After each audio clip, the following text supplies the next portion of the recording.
Okay, let's do Psalm 74 and see what we find there. It is imprecatory. Now, of the so-called, I don't like that word imprecatory, but those psalms which are crying out for justice are limited by this fact that David was a man of blood and was not allowed to build a temple.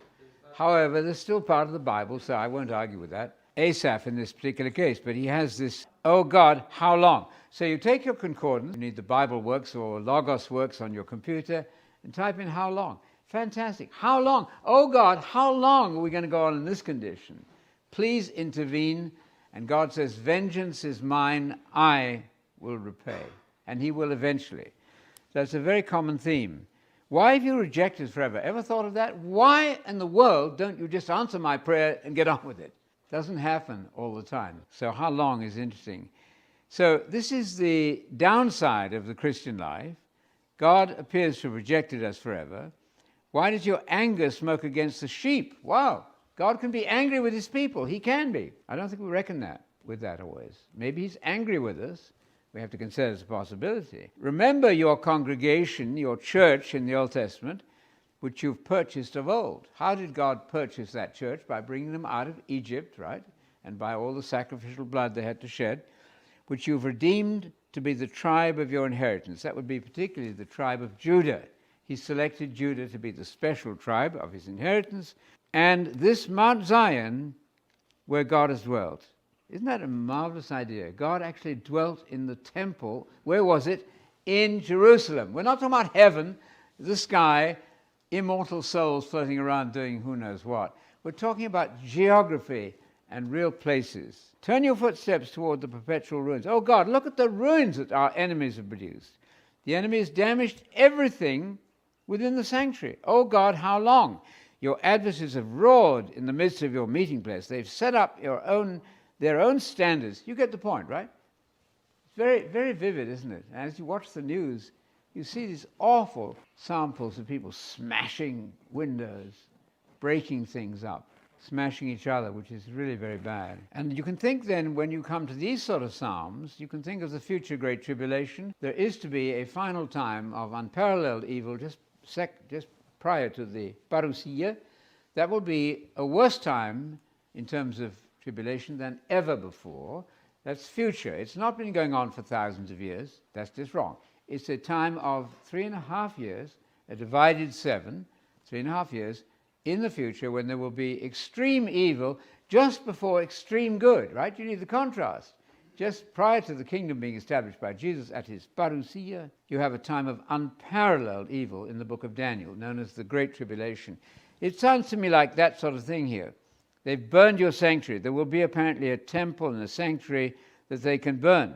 They've burned the meeting places. Now that reminds me of Luther. If you're a Lutheran, be careful.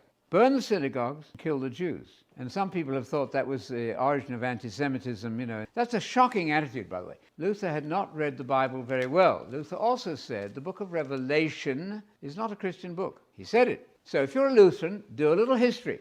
People don't even bother often to find out what the leader of their denomination taught. You should. It shows you haven't got off square one. You've understood nothing of the gospel, really. Why do you withdraw your hand? Why, God, aren't you extending your right hand to empower me from within your bosom? You've established all the boundaries of the earth. You have made summer and winter. Do not forget the voice of your adversaries, the uproar of those who rise against you, which ascends continually. Most of that is very clear, isn't it? It's a bad scene. It's a great tribulation scene. Oh God, how long, how long, how long? Please intervene and get things right. That is the substance of the Bible. Judgment and salvation. Judgment now and salvation to come. So we could comment on a couple of verses. 19. Do not hand over your good people to the wild beast. Well, that reminds you of the book of Revelation. There's going to be a beast, a leader, political leader, the beast of the end times. Do not forget, O God, the life of your afflicted, the good people in this case. Consider then the covenant. Covenant, most important word, the covenant, the agreement between God and man, his compact with the human race. Remember that covenant, especially the covenant with Abraham to give him the land, especially the covenant with David to give him the throne. All of that's in the mind of the writer here. The dark places, I can say this is not true of America today, not, I think, fully true. The dark places of the land are full of the habitations of violence. But you make an application of that as it seems appropriate. Let not the oppressed return dishonored. Let the afflicted and needy praise your name. Every time I come to that word name, I wonder, what does that really mean? Your name. Praise your name? Jesus said, I've given your name, Father, to them. Certainly not how to pronounce it in Hebrew. Name is something like presence. The whole operation of God is his name. Hallowed be your name, your whole immortality plan, especially the presence of God. Something like that. It's hard to find the right English word. Let the afflicted and needy praise your name, praise you, effectively, everything that you mean and are. I like 22. Arise, O God, go into action. Arise, get up, God, do something. It's very human, isn't it? I love the way they speak in such realistic terms. Plead your own cause. That's the language of the law court. Argue your case, God.